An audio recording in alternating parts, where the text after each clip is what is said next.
Many bakers will hate me because I'm about to share the secrets for a great ciabatta, just like this. Hi everyone, I hope you're all doing great. We're back in Esma Delice's kitchen to cook together. And today I've got a plane ticket reserved for you heading to Italy. Today we're going to prepare together the famous ciabatta bread that everyone adores. And starting today, you won't be buying it from the stores, you'll be making it yourself at home, because I'm going to give you all the tips on how to make it from A to Z. And then you'll see success is absolutely guaranteed, 100%. Without too much talking, we'll put on our aprons and get right to the recipe. We'll need the classic ingredients, which are flour, yeast, a little bit of sugar, olive oil, and of course, don't forget the water.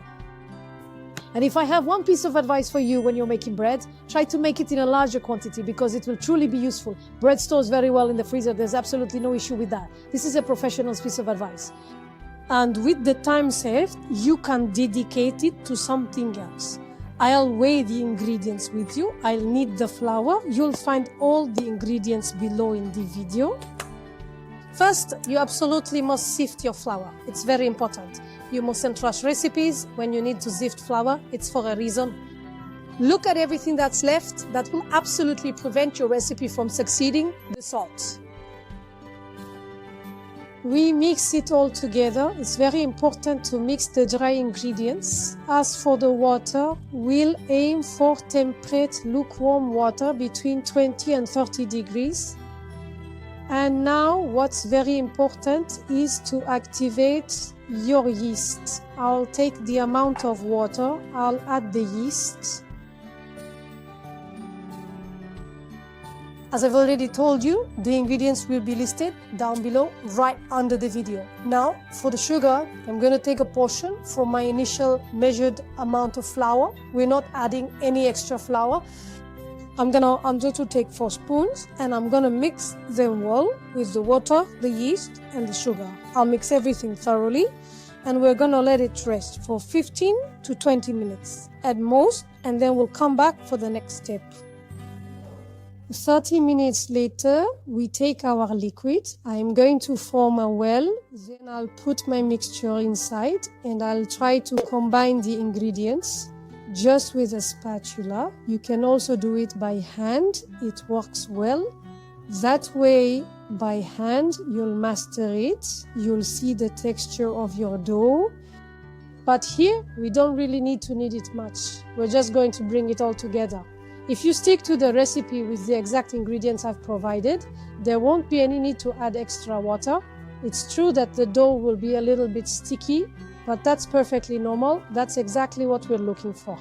A really moist dough is the kind of dough that gives a truly fabulous result in the end. Olive oil, about 2 good-sized spoonfuls. Just in this way. And we're going to mix everything together. I'm going to go in with my hand.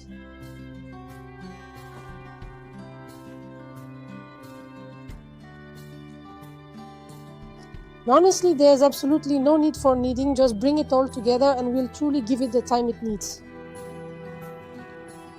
to essentially create itself without any effort. We're going to leave it exactly as it is, then we'll close it up for 20 to 30 minutes at the most, and then we'll come back together for the next step.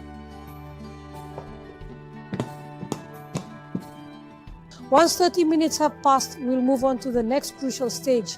This is a truly essential step in the process. Now we're going to begin activating the gluten, the vital gluten network within our dough. We're going to do it like this. We'll just moisten our fingers a little bit. I take my dough, I'm going to stretch it out very delicately, then I'm going to turn it and I'll do the exact same thing on this other side, always. A quarter turn like this, you see it is already elastic, it already has strength. That's how we're going to give strength to our dough. It was all sticky just now, and now right away looks.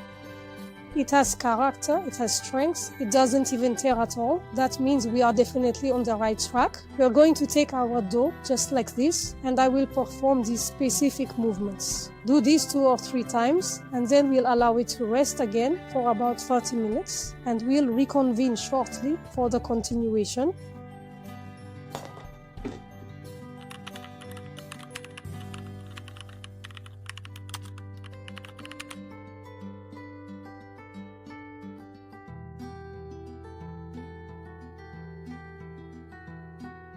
After 30 minutes have passed, we're going to take a look at the dough. It's already perfectly ready. Just look at this. It has developed a lot of beautiful bubbles. This indicates that everything is going very well. We can now proceed to the very next step. What I'm going to do now is sprinkle a little bit of flour right over the top, just like this. And then I'm going to sprinkle some more flour onto my work surface.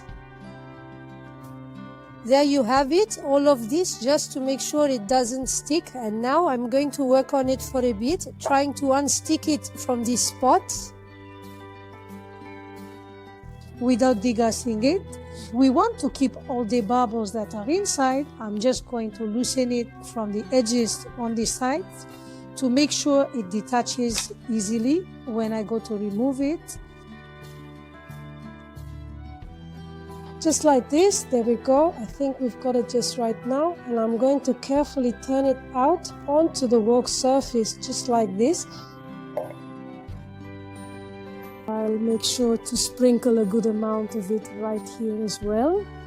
And then I'm going to try my very best to stretch it out just like this. And so, here we have it. We are now going to give it a very clear rectangular shape in precisely this way. And I'm going to take this piece and I'm going to fold it. Just like this. And then Our dough, we can say that it is ready. we are going to move on to the next step. This is the process of cutting the dough.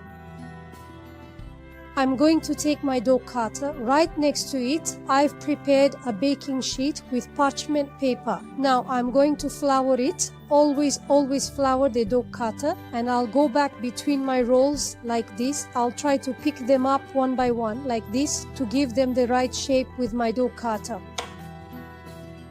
Just like this, you see? And then I'll try to gently slide it into position and carefully settle it down. The main thing is we really need to give our bread a slightly more rustic, a truly handmade artisanal shape. Now I'm getting my bread. And I'm going to go ahead and install it on the side without degassing our dough.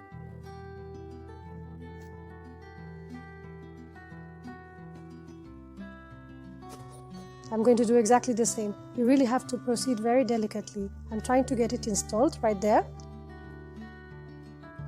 The flour, that's going to give us that lovely artisanal touch, just like you'd find at a good baker's. We'll let it go for another 15 minutes while we preheat our oven to 230 degrees, and we'll catch up with you shortly to give you the final tip for achieving that perfect crispiness. See you in a bit. Once it's out of the oven, just look. The baking is absolutely perfect. Look at it. Take a really close look at this, won't you? Isn't that just wonderful? And what's more, Fizo, you're making it yourself, homemade. You know exactly what ingredients you've put inside. I've made it twice using the exact same ingredients. With the quantities I've given you, you'll get 6 ciabatta loaves like this. And as I told you earlier, it's very important when you make bread, make it in quantity, keep it in the freezer. It keeps very well, and that way you're set for at least a week. Look, I'm gonna set these up right here for you, and then I'll cut one open with you so we can really get a good look at the inside. It's truly magnificent. Take a very close look at how perfectly it's baked. That's absolutely awesome.